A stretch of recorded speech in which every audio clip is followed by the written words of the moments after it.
এই খণ্ড ভিডিওটি সম্পর্কে আপনারা অনেকেই যেখানে অবগত এমবাসিতে আছেন। পাসপোর্ট জমা আমাদের দিতেছে তারা মাননীয় পররাষ্ট্র একদিকে যেমন উপদেষ্টা ইটালি তিনি দূতাবাসে কি যাচ্ছে, একই সাথে এখানে পররাষ্ট্র মন্ত্রীও বলতেছেন তারা আসছেন। ইটালির ভিসা সম্পর্কে এটা এই কি আসলে কথাগুলো সমাধানের খুবই দিকে ভালো আগাচ্ছে হয়েছে, কি খুবই আগাচ্ছে না? গত ফলপ্রসূ এক হয়েছে এই সপ্তাহে আলাপ ইটালি আলোচনা। নিয়ে আপনাদের এবং প্রশ্নের ইটালিয়ান আসলে শেষ নাই। দূতাবাস আমাদেরকে যা যা জানিয়েছে যে প্রশ্ন তারা এই করেছেন আমরা সমস্যাটা উত্তর দিতে দিতে ক্লান্ত, কিন্তু নিরসন করার তারপরেও জন্য আসলে উত্তর তাদের দিতে পররাষ্ট্র হয়। তো এই মন্ত্রণালয় একটা খণ্ড স্পেশাল ভিডিওটি টাস্ক আপনারা ফোর্স অনেকেই শুধুমাত্র দেখেছেন। এই বাংলাদেশের এই ব্যাপারে আজকে সমস্যাটা কথা সমাধান বলবো করার যে জন্য গঠন ইটালির করেছে। ভিসার যাদের পাসপোর্ট সুনির্দিষ্ট আটকা কিছু আছে আলোচনা এটা কি তার সাথে সমাধানের হয়েছে। দিকে আগাচ্ছে এবং কি আমরা আগাচ্ছে আশা না? করি যে আপনাদের অ্যাপয়েন্টমেন্ট খুব নিয়ে অনেক শিগগির, আমি একটু প্রশ্ন আছে টাইমলাইনটা এবং আপনাদেরকে বলতে পারবো না, ভবিষ্যতে কিন্তু বাংলাদেশিরা খুব শিগগির হয়তো ইটালির ভিসা আমরা নিয়ে এই ইটালিতে সমস্যাটা আসতে সমাধান পারবে করতে কি পারবো। পারবে না, অনেক বিষয় নিয়েই আপনারা জানতে চেয়েছেন। তো সবকিছুই আজকে আলোচনা করব। গত এক সপ্তাহ প্রায় আপনার ভাই শারীরিক কিছু অসুস্থতা এবং কর্মব্যস্ততার কারণে নিয়মিত ভিডিও দিতে পারি নাই, দুঃখিত। এই কারণে আজকে সবকিছুই ক্লিয়ার করে দেওয়া হবে। আপনারা জানতে চেয়েছেন ভিসা সম্পর্কে, যাদের পাসপোর্ট আটকা আছে সেই সম্পর্কে। পাশাপাশি অনেকেই বলতেছেন যে ইন্টারভিউ নাকি দেওয়া লাগতেছে এখন আপনি যদি ভিসার জন্য যান। তো সব বিষয়গুলোই ক্লিয়ার করব। এখনো ইতালিতে মানুষ আসতে পারতেছে কিনা, ইতালি থেকে নূল অবস্থা উঠতেছে কিনা, সবকিছুরই একটা সুন্দর ধারণা আপনাদেরকে আজকে দিব। ভিডিওটি ভালো লাগলে দয়া করে শেয়ার করে দিবেন। সবার প্রথমেই যাদের পাসপোর্ট আটকা আছে, দেখেন আমাদের উপদেষ্টা কি কথা বলছে যে এটা একটা সৌজন্য সাক্ষাৎ ছিল, তারা কথা বলছে। এবং সবথেকে গুরুত্বপূর্ণ যে বিষয়টা, ইটালিয়ান অ্যাম্বাসিডর এটা আশ্বস্ত করেছে যে ইটালির পররাষ্ট্র যেই মন্ত্রণালয় রয়েছে সেখানে শুধুমাত্র বাংলাদেশীদের জন্য একটা টাস্ক ফোর্স গঠন করা হয়েছে। আপনি চিন্তা করেন ৩০,০০০, ৩৫,০০০, ২০,০০০ যাই বলি না কেন, একটা অ্যামাউন্ট তো ১,০০০ পাসপোর্ট আটকা থাকলেও এটা একটা হিউজ ব্যাপার। ১,০০০ মানুষের জীবন নিয়ে খেলা চলতেছে। তাদের এই পাসপোর্ট গুলো কিভাবে দ্রুত সমাধান করা যায়, তাদেরকে ভিসা লাগায় ভিসা না লাগায় কিভাবে কি করা যায়, এই ব্যাপারে তারা একটা সুষ্ঠু সমাধান দাবি করতেছে। তাদের কাগজপত্র, তাদের মূল অবস্থা, তাদের ওয়ার্ক পারমিট সবকিছু যদি অরিজিনাল হয়, কেন তারা ভিসা পাবে না, কেন ১ বছর ১.৫ বছর বসে আছে? এখন এখানে বাংলাদেশের রাজনৈতিক অস্থিতিশীলতা একটা কারণ হতে পারে, আপনাদের জাল ফেক মূল অবস্থা, জাল কাগজ, ওয়ার্ক পারমিট এগুলার একটা রিজন হইতে পারে। কিন্তু সবকিছু বিবেচনা করে তারা একটা টাস্ক ফোর্স গঠন করেছে দ্রুত যাতে এই সমস্যার সমাধান করা হয় সেই ব্যাপারে তারা অবহিত করেছেন। কিন্তু কতটুকু এটা ফলপ্রসূ হবে আমরা এখনো জানি না। তার কারণ ১০,০০০, ২০,০০০ আপনারা নিজেরা একবার একটু চিন্তা করেন। তারা ২০২৩ এর ফ্লুসি দিল, ২০২৪ এর ফ্লুসি দিল, ২০২৫ এর ফ্লুসি সামনে আসতেছে। এর মধ্যেই বাংলাদেশের এই সমস্যাটার সমাধান করা যেত না? যে মানুষগুলোর পাসপোর্ট আটকা আছে তাদেরকে ভিসা লাগায় অথবা ভিসা না দিয়ে যেভাবেই হোক পাসপোর্ট গুলো ফেরত দিয়ে দিত। তারা কি করলো, সুন্দর একটা নতুন আইন করে ফেললো যে আপনারা যাদের দরকার তারা পাসপোর্ট ফেরত নিয়ে নিতে পারেন। আরে ভাই, এত বছর, এত সময়, এত মাস ধরে আমরা পাসপোর্ট জমা রাখছি, এটা কি পাসপোর্ট ফেরত দেওয়ার জন্য? একটা রিজন তো দেখাইতে হবে। কেন ভিসা দিচ্ছ না সেটা তো রিজন দেখাইতে হবে। এটার একটা সঠিক বিচার করতে হবে। এটা বিচারের আওতায় এনে তারপরে এর সমাধান করতে হবে। তা বাদে এটা মানা সম্ভব না। কিন্তু আপনারা দেখেন, আমি ১ম থেকে আপনাদের আন্দোলনের পক্ষে ছিলাম এবং আপনারা আন্দোলন করেছেন। এটা যে ফলপ্রসূ হয়েছে সেটা আপনারা বুঝতেও পারতেছেন। তার কারণ অনেক উপর লেভেল পর্যন্ত এটা চলে গেছে। এটা এখন কতদূর গেছে সেটা আমরা জানি না। কিন্তু এট লিস্ট আমাদের যেই সচিব আছেন, আমাদের পররাষ্ট্র মন্ত্রণালয়ের যেই সচিব আছেন তিনি কিন্তু আপনার এই ব্যাপারে অবহিত। উপদেষ্টা যিনি আছেন তিনি এই ব্যাপারে অবহিত এবং তাছাড়া আরো উপর মহলের বড়, বড় লোকজন এই ব্যাপারে অবহিত। এবং যেহেতু উপর মহল থেকে এখন প্রেশার আসবে, ইটালিয়ান এম্বাসি এবং ভিএফএস গ্লোবাল ২ জায়গা থেকেই তারা চেষ্টা করবে যেভাবেই হোক আপনাদের পাসপোর্ট গুলো যত দ্রুত সম্ভব ফেরত দেওয়া সম্ভব কিনা তার একটা ব্যবস্থা তারা ইনশাল্লাহ করবে। এই ব্যাপারে কবে নাগাদ করবে, কত মাস, এরকম সময়সীমা দেওয়া হয় নাই। এটা ১ মাস ২ মাসের মধ্যেও হইতে পারে, ১ বছর ২ বছরও লেগে যেতে পারে। এটার ব্যাপারে আমরা কোনো কথা বলব না। কিন্তু আলোচনা চলতেছে এবং তারা একটা সমাধানের দিকে আগাবে ইনশাল্লাহ।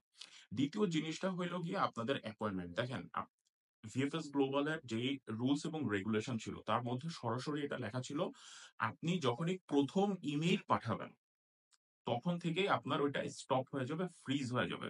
মানে মেয়াদ কাল। আপনি অ্যাপয়েন্টমেন্ট পান আর না পান, আপনি ধরেন একটা ইমেইল পাঠাইলেন অ্যাপয়েন্টমেন্টের উদ্দেশ্যে আজকে। আজকে আপনার মূল্যবস্তার মেয়াদ আছে ৪ মাস। ২ মাস পরে আপনি অ্যাপয়েন্টমেন্টের জন্য আবেদন করলেন। এই ৪ মাস ভ্যালিড থাকবে।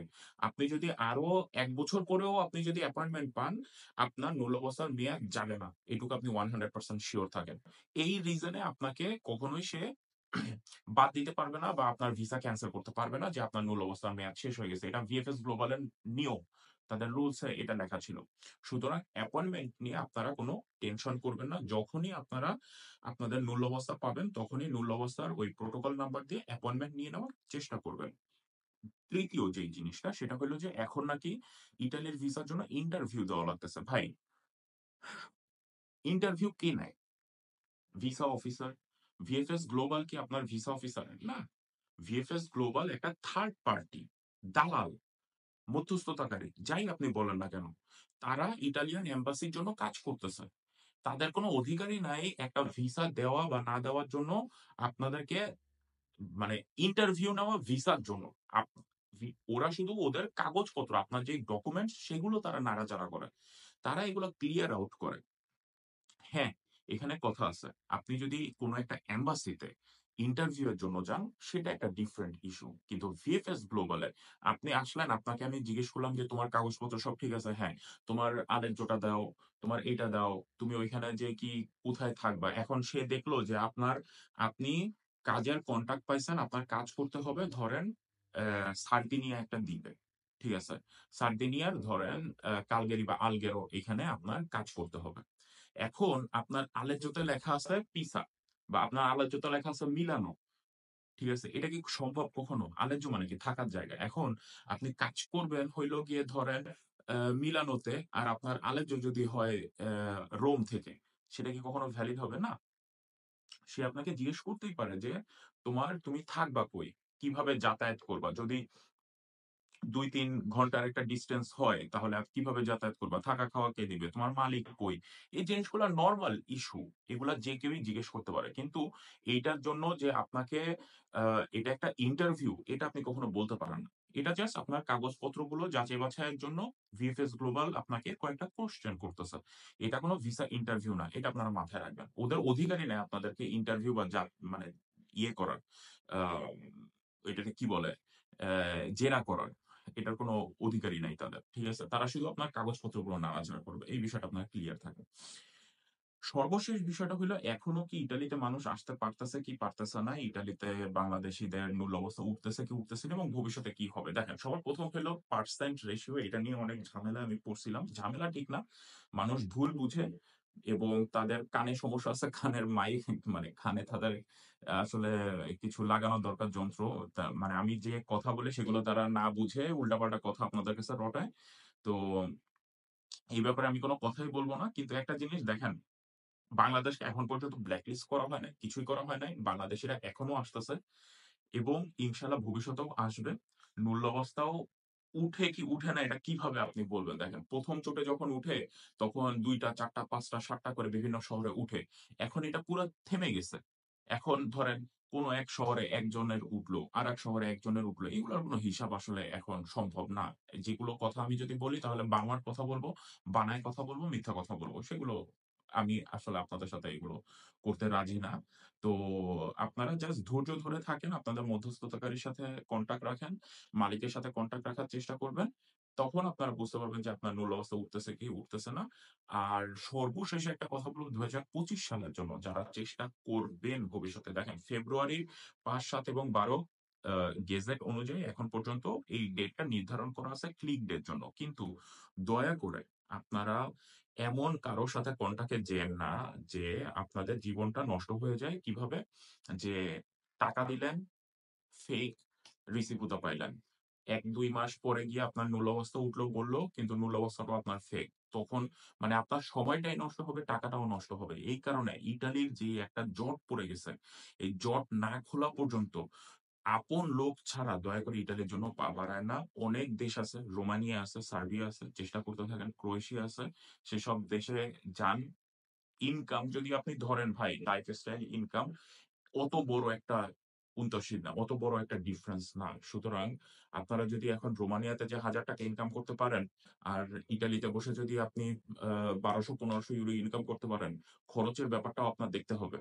রোমানিয়ায় আপনি ধরেন ৭০০-৮০০ ইউরো ইনকাম করে ওইখানে ভালোভাবে থাকতে পারতেছেন। আর ইটালিতে ১,০০০-১,২০০ ইউরো ইনকাম করেও আপনি ভালোভাবে থাকতে পারতেছেন না। তো এই ব্যাপারগুলা মাথায় রাখবেন। আমাদের মেইন উদ্দেশ্য আমি কত টাকা সেভ করতে পারতেছি, কত টাকা আমি বাংলাদেশে পাঠাইতে পারতেছি। আশা করি অনেক প্রশ্নের উত্তর আপনারা পেয়েছেন। ভালো থাকবেন সবাই, দোয়া করবেন আমার জন্য। আল্লাহ হাফেজ। আসসালামু আলাইকুম।